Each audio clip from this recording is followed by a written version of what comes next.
Dans cette vidéo, nous allons transformer une voiture très ancienne, fabriquée il y a un demi-siècle, en un véritable véhicule de rêve et d'aventure. Non seulement nous allons la restaurer entièrement, mais nous allons aussi la convertir en un 4x4 aménagé pour le camping, dans lequel on peut se reposer pendant les voyages comme si c'était une maison sur roues. Voici Mathieu, un jeune passionné de voyage et d'aventure qui possède une chaîne YouTube appelée Toyota World où il partage ses expéditions et ses défis incroyables. Pourtant, il n'a jamais eu son propre véhicule de camping. C'est alors qu'il a une idée folle, transformer une vieille voiture en celle qui lui permettrait de réaliser ses rêves. N'oublie pas d'aimer la vidéo et de t'abonner à la chaîne. Allons-y. Mathieu a décidé d'acheter un châssis de Land Cruiser série 80, mais il a rencontré un problème.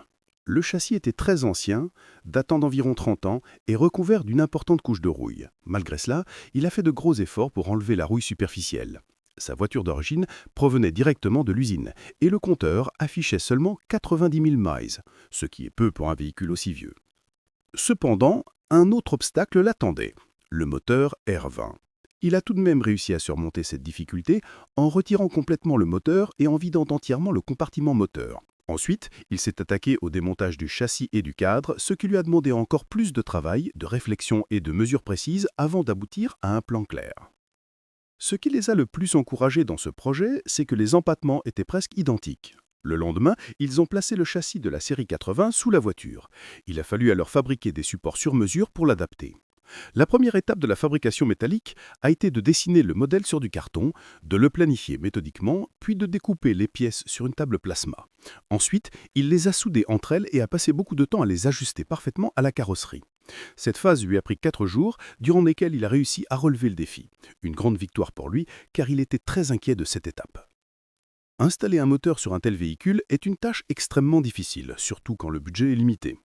Après avoir fait les calculs, il a compris que s'il optait pour un moteur diesel, il lui faudrait parcourir plus de 100 000 km avant de rentabiliser les coûts, car la majeure partie de l'argent partirait dans le carburant. À la fin, il a décidé d'acheter un moteur Toyota 5VZ-FE.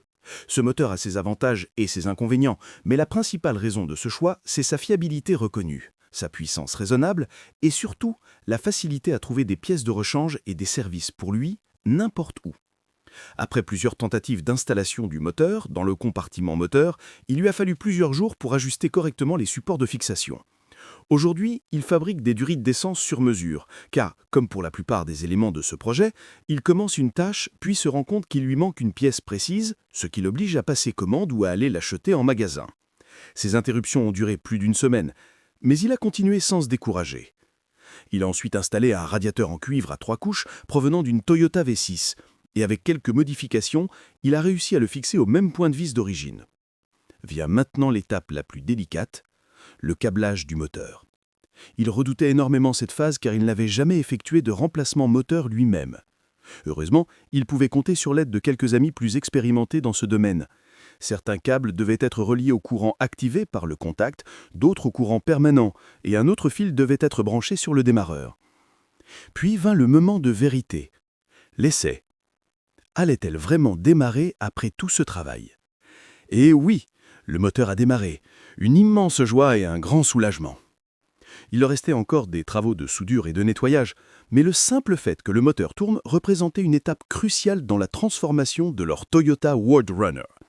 Cependant, la route était encore longue. Plusieurs éléments nécessitaient des ajustements. L'arbre de transmission, le différentiel, les supports et le pignon interne chargé de répartir la vitesse.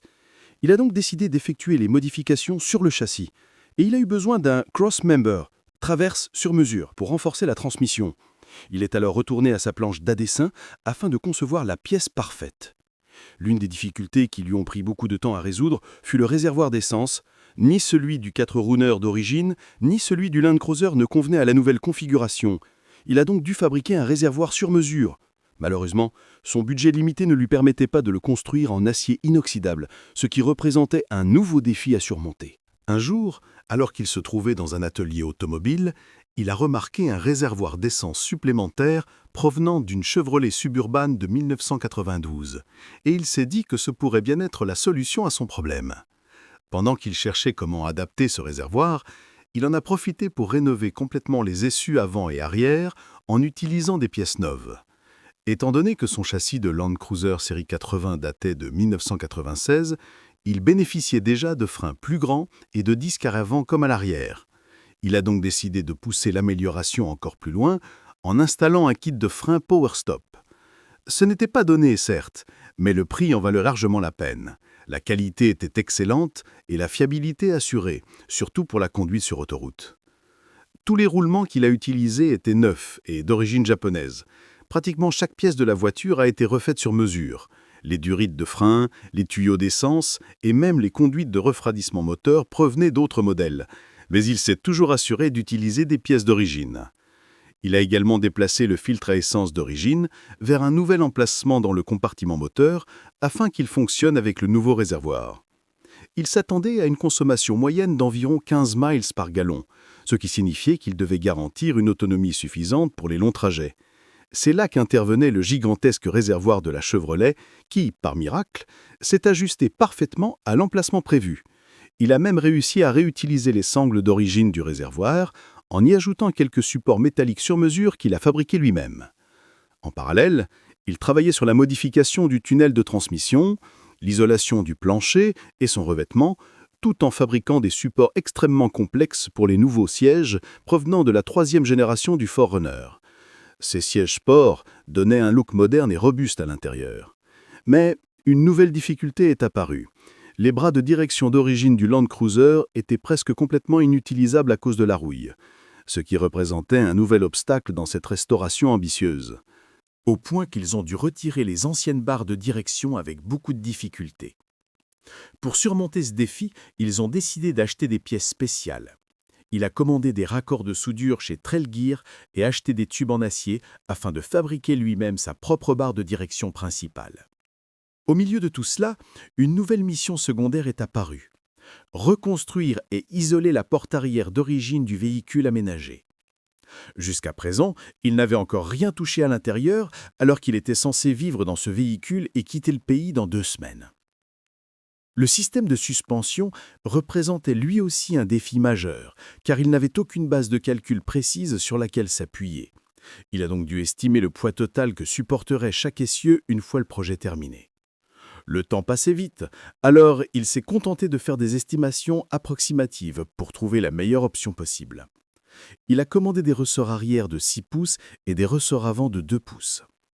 Ce n'était pas une décision facile, mais il a décidé de prendre le risque et, heureusement, le pari a gagné. Les ressorts ont rehaussé le véhicule exactement comme il le fallait, donnant un équilibre parfait entre l'avant et l'arrière une fois le poids total en place. C'était une nouvelle victoire à ajouter à la longue liste de réussites précédentes. En raison de la décision de la suspension du Land Cruiser série 800, cette hausse impliquait la fabrication de barres panardes personnalisées à l'avant et à l'arrière. Mais le budget était devenu très limité, et il ne voulait pas dépenser des milliers de dollars dans des barres toutes faites. Il a donc choisi de les fabriquer lui-même. Il est allé dans un atelier de métallurgie, acheter de l'acier plein, l'a coupé, puis a modifié la longueur des barres panards avant et arrière par lui-même. Il a aussi dû allonger les supports arrière de la barre stabilisatrice pour qu'ils correspondent à la nouvelle hauteur. Ensuite, il a reçu l'aide d'un spécialiste en échappement pour installer une nouvelle ligne complète et a fabriqué un faisceau électrique sur mesure pour les phares LED avant. Mais une fois les nouveaux ressorts montés, un nouveau problème est apparu. Les roues n'étaient plus alignées correctement. Il a donc dû corriger l'angle de carrossage et de chasse. Pour cela, il a choisi d'installer des bushings de chasse Kester Bushings de la marque Dobinsons, car ils offrent 3 réglages différents d'angle avec une seule pièce de rechange. Cependant, ces bushings présentaient un inconvénient. Ils réduisent la course de la suspension par rapport aux bushings d'origine ou aux plaques de correction de chasse, ce qui représentait un compromis inévitable pour cette configuration. Mais le temps pressait et il devait prendre des décisions rapides. Il a donc choisi d'installer des amortisseurs Bilstein, réputés pour leur excellente qualité et leur prix raisonnable. Enfin, il a réinstallé l'arbre de transmission après l'avoir fait équilibrer et préparer dans un atelier de mécanique. Et après tout le temps et les efforts investis, le grand jour est enfin arrivé. Le premier essai de conduite. La voiture n'était pas encore totalement terminée, mais ce test était crucial pour savoir où il en était et comment elle se comportait sur la route. Et effectivement, l'essai a été un succès. Tous ceux qui ont déjà construit quelque chose à partir de rien savent à quel point ce moment est magique et gratifiant. Par la suite, il a peint le pare-choc en acier, installé un nouveau treuil Renova, S10, et amélioré l'alternateur passant de 60 A à 150 A pour pouvoir recharger la batterie de vie à bord. Il a également utilisé des rivets filetés, rivnets, pour créer une fixation sur mesure destinée à l'unité de navigation, donnant au compartiment moteur un aspect propre et professionnel. Le prochain défi, et non des moindres, le préoccupait depuis longtemps. Il avait prévu de vivre dans ce véhicule pendant 18 mois, mais malheureusement, l'intérieur n'était pas encore habitable. Il devait donc transformer l'habitacle pour en faire un véritable espace de vie. Au cours de l'été dernier, il a décidé de terminer plusieurs éléments intérieurs comme le retrait de l'ancien tapis, la remise à neuf du système d'eau et du circuit électrique qui étaient tous deux hors de service. Il a réparé chaque détail et tout fonctionnait enfin parfaitement. Sa seule inquiétude restait la fiabilité du système pendant la conduite, surtout sur de longues distances. Heureusement, il n'était pas seul. Il était entouré de plusieurs personnes prêtes à l'aider. Sa petite amie Stace s'occupait de l'isolation du camper, sa mère installait le nouveau revêtement de sol et lui travaillait sur la conception du système d'eau et d'électricité. Il a choisi d'installer une batterie lithium de 100 A pour alimenter la nouvelle glacière de 60 litres, les éclairages et la recharge des batteries des caméras. Le défi, cette fois encore, c'était le manque de temps. Le travail s'accumulait et le départ approchait.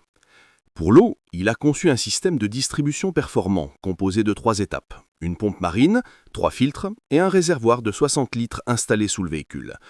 Il s'est poussé à bout pour terminer les aménagements intérieurs à temps, travaillant sans relâche jusqu'à ce que tout soit enfin prêt pour la grande aventure.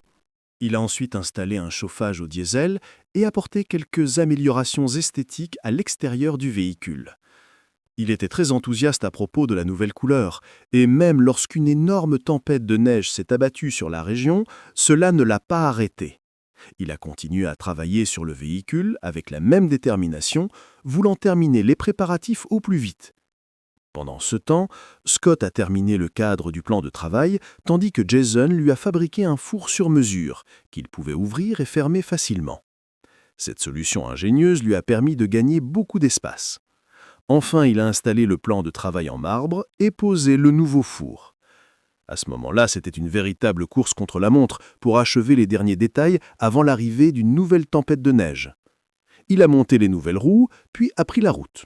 Après avoir parcouru 1500 miles, il est arrivé à Denver, dans le Colorado, pour installer les nouveaux rapports de transmission et les essieux renforcés. Le Chinook avait désormais une allure incroyable, mais il lui manquait encore quelques ajustements pour être prêt à affronter toute l'Amérique latine. Son ami Ryan l'a aidé à terminer l'installation de la nouvelle transmission, à créer de nouveaux espaces de rangement, à monter le verrouillage électronique du différentiel, un booster de frein et un kit panard renforcé.